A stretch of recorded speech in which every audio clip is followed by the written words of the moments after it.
Oh my God, are you all right? Is your head okay? That must have really hurt when you fell from heaven. You absolute stunners, you keep asking me time and time again to bring back dingers to diamonds, so that's exactly what we're going to do. We've got this beautiful 924 Porsche from Type 2 Detectives. It's been sat in a barn somewhere for about 15 years. We're going to absolutely blitz it. It's going to look brand new. Buckle up, settle down and enjoy the ride. We're not doing the wheels because one, they're knackered, and two, we've got another set, so we'll do that later on. Now, first product, Forced Things Forced, Citrus Pre-Cleaner. You are probably sick to death of me talking about this product, but I don't care. It is literally my job to sell you this product, and I think everybody who's into cleaning their car should give this one a bash. Full disclosure, no, it is not pH neutral. It's pH 13, which means it's alkaline, but that is not a bad thing. You put vinegar on your chips, you put bleach down the toilet. As long as you rinse it thoroughly and the application is correct, there is nothing wrong with using a pH 13 product. It is very simple to use. Spray it on, give it a couple of minutes and jet wash it off. Easy as that. Now, there's a little bit of confusion with citrus pre-washes and snow foams. In my opinion, this should always be used on a completely unprotected car because it is going to remove as much dirt as physically possible before you get into the contact wash stage. You can double it up and put a snow foam on. What I like to do is use this first, rinse it off, then put a snow foam over the top, because that's when I like to go around the corners and crevices with a brush. You wouldn't want to do that first because if you've got a lot of build-up, you can actually scratch the paint as well. Takes a little bit longer, but in my opinion, this is a much more thorough clean. It is perfectly safe to use on ceramic coatings. A chemical will never kill a properly cured, real ceramic coating. It will give waxes and sealants a hard time, but in my opinion, you're better off removing more dirt from the paint than leaving a little bit on there and working it in with a wash mitt, because that's going to cause more damage. It is also safe to use on all types of wrap, matte, satin, gloss. You're going to rinse it thoroughly. Don't let it dry on. That's the same for any detergent. Spray it on, couple of minutes, jet wash it off.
Forced session now complete. Granted, spent quite a lot of time on this car because it's got a lot of heavy, stubborn dirt built up around the corners and crevices. So we've gone in there with a pressure washer. What we can't now remove is obviously going to need mechanical strips. So we're going to go in there with a snow foam, which is going to give us a layer of lubrication, and a little detailing brush. This is almost like the contact wash before the contact wash. We've removed as much as we can just by using high pressure water. Now it's time to get in there and use our elbow grease. Snow pH neutral snow foam. This is our pre-wash that we'd use ordinarily on a protected car. If your wax, sealant and ceramic coating are performing really, really well, you shouldn't need anything stronger than a pH balanced snow foam. In this instance, we're going to use it more so we've got a layer of lubrication so we can buzz around the corners and crevices with a brush. We've already done most of the heavy lifting using Forced, but now it's time to get into those nooks and crannies that we would normally glide over with a wash mitt. We've recently doubled the concentration of snow, so therefore you only need to use 50 ml in the lance. We've got 950 ml of water, 50 ml of snow, and that is going to give us a lovely thick pH balanced blanket all over the car. Snow is going to give you about 5 to 10 minutes of work time, which should be enough to buzz around the normal car. Obviously, we've done most of the cleaning with forced citrus pre-wash and the pressure washer. So yeah, have that in mind. If it's going to take you more than 10 minutes, it might be worth breaking up the car into sections, do one side, rinse it off, then snow foam the other side, and then buzz around there. But we should be all right to buzz around this lovely little 924, which is coming up an absolute treat.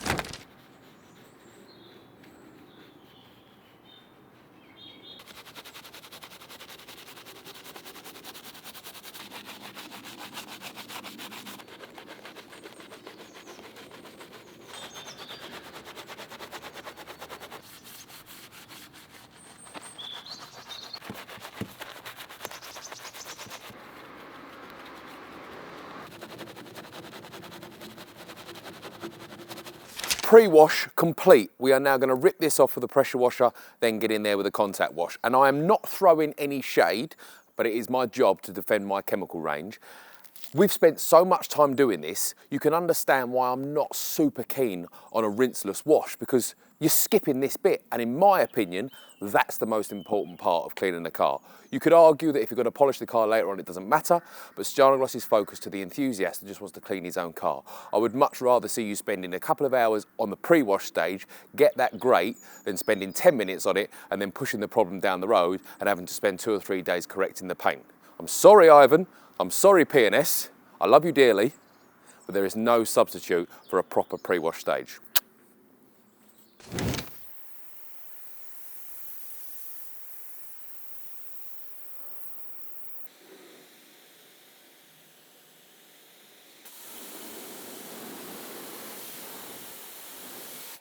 Time for a contact wash, and I must admit I am completely sold on the American way of doing this, putting the shampoo on through the foam lance. It speeds up the process so much more, and it's a lot more visually pleasing.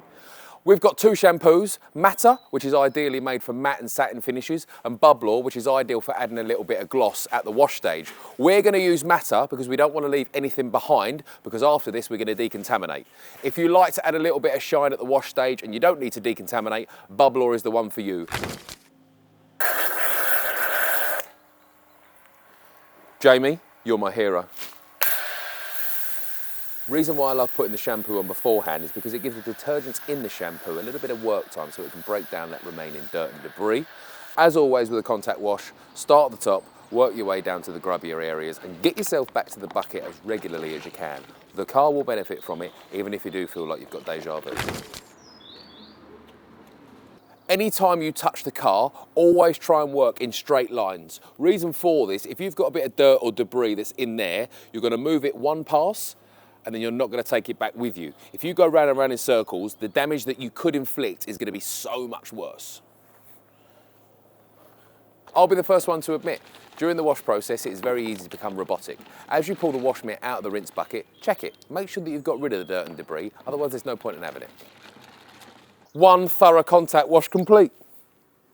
And exactly what we want to see, a mucky rinse bucket and a squeaky clean shampoo solution.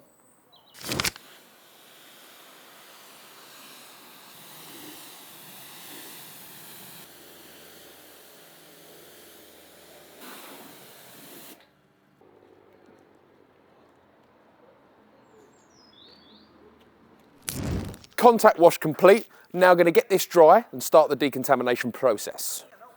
Next up, we're going to be removing iron fallout and we're going to be using Huel colour changing wheel cleaner, and I respect that is a little bit confusing. Reason for this is purely simplicity.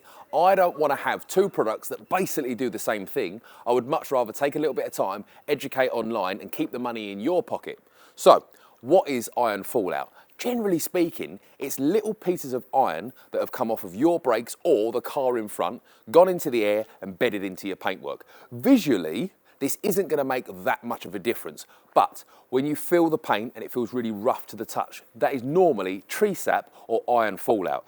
So we're going to remove as much as we can with a dedicated fallout remover, then we're going to go over the top with a clay bar to remove the tree sap or any really stubborn iron particulates, rewash it, Not going to take long at all. To get the most out of this product, spray it on, leave it a couple of minutes. You'll see it bleed like you do when you use it on the wheels, and then jet wash it off. Some people like to do a contact wash at this process as well. I don't love that because I find that it can also water down the fallout remover, therefore taking away its potency. You can use this on paint, glass, wheels, obviously.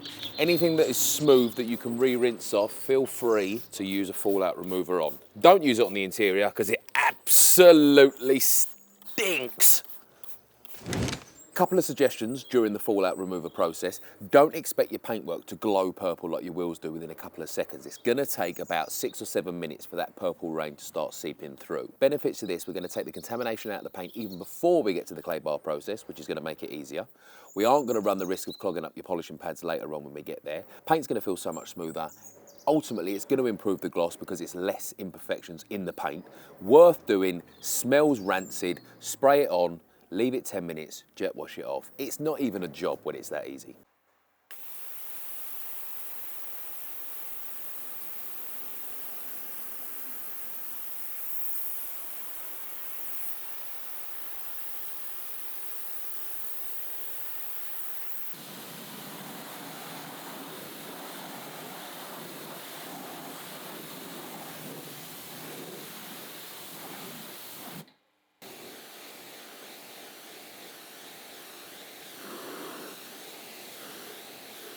Next up, the mechanical strip, and no, that does not mean I'm going to start dancing like a robot and taking all my clothes off for you. We are getting into the clay bar process. There's some right ways of doing this, and there's definitely some wrong ways of doing this, but ultimately, this is for the extremely stubborn contamination that just wouldn't come off during the pre-wash, contact wash, or the fallout remover process. The 3 most important parts to clay barring. 1, using lots of lubricant. Take the friction and the heat out of the job. 2, get a wriggle on. You want to use friction, not force, so don't put too much pressure on. I'd rather see you do 3 or 4 more passes than sort of lean into it, because that can inflict more damage. And lastly, always fold the clay bar in on itself, then you've got a nice clean surface to work with. I don't love clay mitts, especially on heavily contaminated cars, because there's nowhere for that dirt to go. I worry a little bit that you're just sort of pushing it around the paint, inflicting more damages. Now, in the UK, we would never clay bar without polishing it afterwards, but I understand that in America, it's quite a thing to wash, decontaminate and seal the paintwork. I worry a little bit that if you inflict some scratches during the clay bar process, you're just going to seal them in, and that doesn't make a lot of sense to me.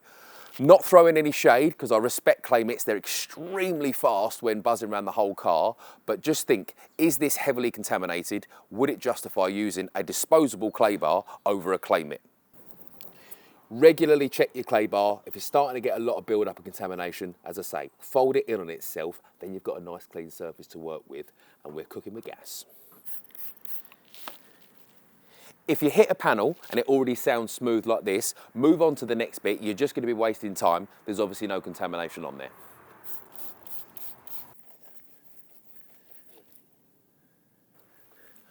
As easy as that. 25-30 minutes later, the 924 is contaminant free. Now, I'm going to put some shampoo over it, re-wash it really quickly, just to remove any clay bar residue, get it inside the bay, and then we can start polishing.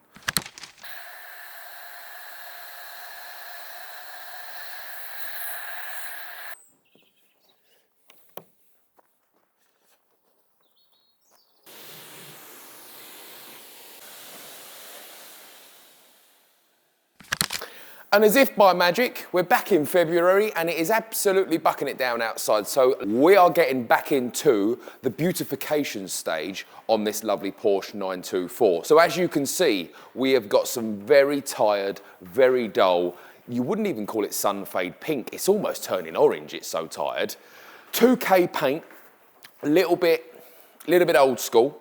To the best of my knowledge, with this style of paint, you've got an undercoat and then you've got a colour and a lacquer all mixed into one. On newer, traditional, modern paints, you've got a primer, a colour, then a clear coat on top. This is really just to show you how powerful, how strong, how productive Shara, our gloss enhancing hand polish, can be on particularly tired paint. Now, I would never dream of lying to you and saying this is going to make it perfect, because it's not. To achieve perfect paint, you need a cutting compound. So I want to show you what you can achieve by using a hand polish. Gonna lay down some masking tape just to get you the money shot. Apply 2 or 3 pea-sized drops on a microfiber block. Dab it round the panel and then get into it. Back and forth, straight lines. As I said earlier on, the more you put in, the more you're gonna get out of this. Full disclosure, that is not perfect paint. Unfortunately, the 924 probably could justify with a whole new respray, but we're gonna make do with what we've got. We're gonna boost the gloss, not take too much time doing it. So if you're in the market to add a little bit of extra shine to your car, shower in your basket, £14, probably do the car 10 times, back and forth, straight lines. Pray for me, we're going in.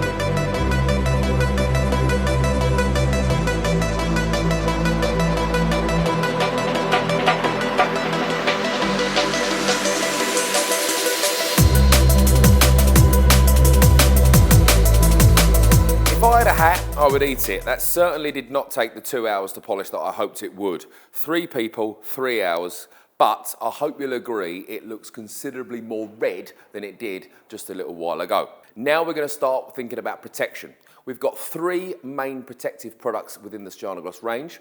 First one is Parla. This is a man-made synthetic sealant, water-based, very, very good for long-lasting, easy protection. Spray it on, buff it off. It's going to hold on for between 3 and 5 months. Next up, we've got the old school Fantastisk hybrid wax.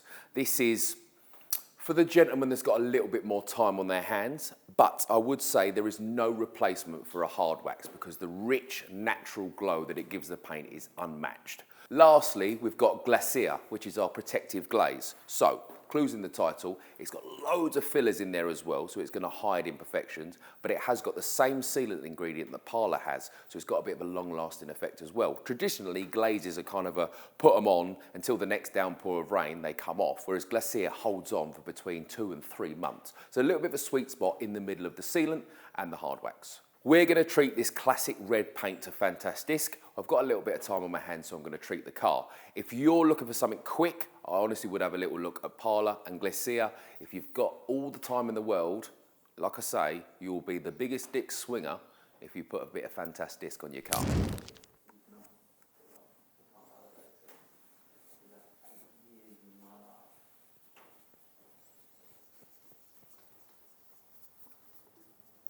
One of the reasons why I think people have fallen out of love with wax is because it's quite tricky to know how and when to remove it.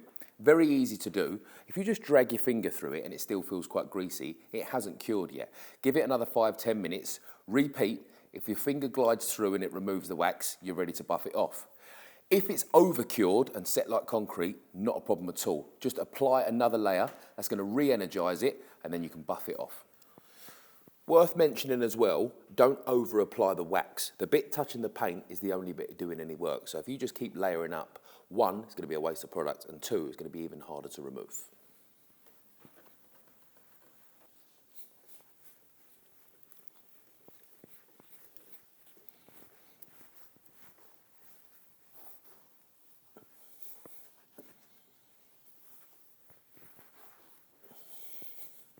To summarise, all 3 protective products are going to give incredible water behaviour. In my opinion, Fantastisk is going to give a richer, warmer glow, and Parla is going to last a little bit longer. Glacier is somewhere in the middle.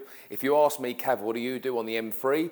I'm putting Parla on once every 6 months, and then I'm topping it up with Glat every time I wash the car. If I had the time to put wax on, I would, but unfortunately, I'm a dad of twin boys that are very demanding. Now, the car is washed, decontaminated, polished and protected. We're going to change the wheels out for something a little bit more sporty. We're going to dress the tyres, do the glass, run round any fingerprints we might have missed with Silka, and then we can call it done.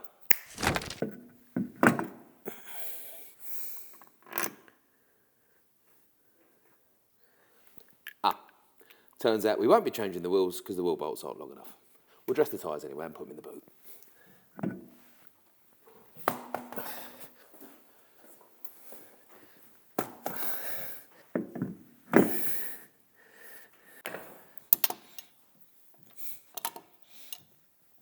Gummy tyre and trim dressing. Translated from Swedish, gummy means rubber, and that's exactly where you want to be using it. Get it on your tyres, get it on your trim. Using a microfiber pad, work it in. It's going to give you a wet satin finish. If you prefer something a little bit more matte, go round it again with a dirty microfiber cloth. I guarantee you are going to fall in love with the finish.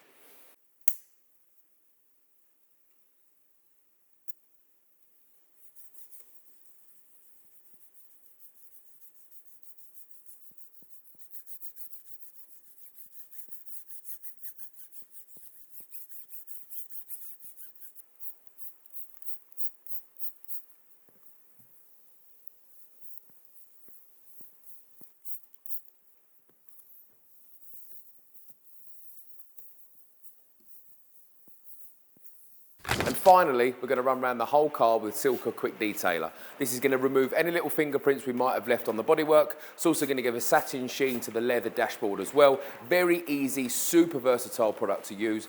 I don't see the need for an interior quick detailer if Silka can already do the job. And we can't forget to add a little bit of 24 karat spice now, can we?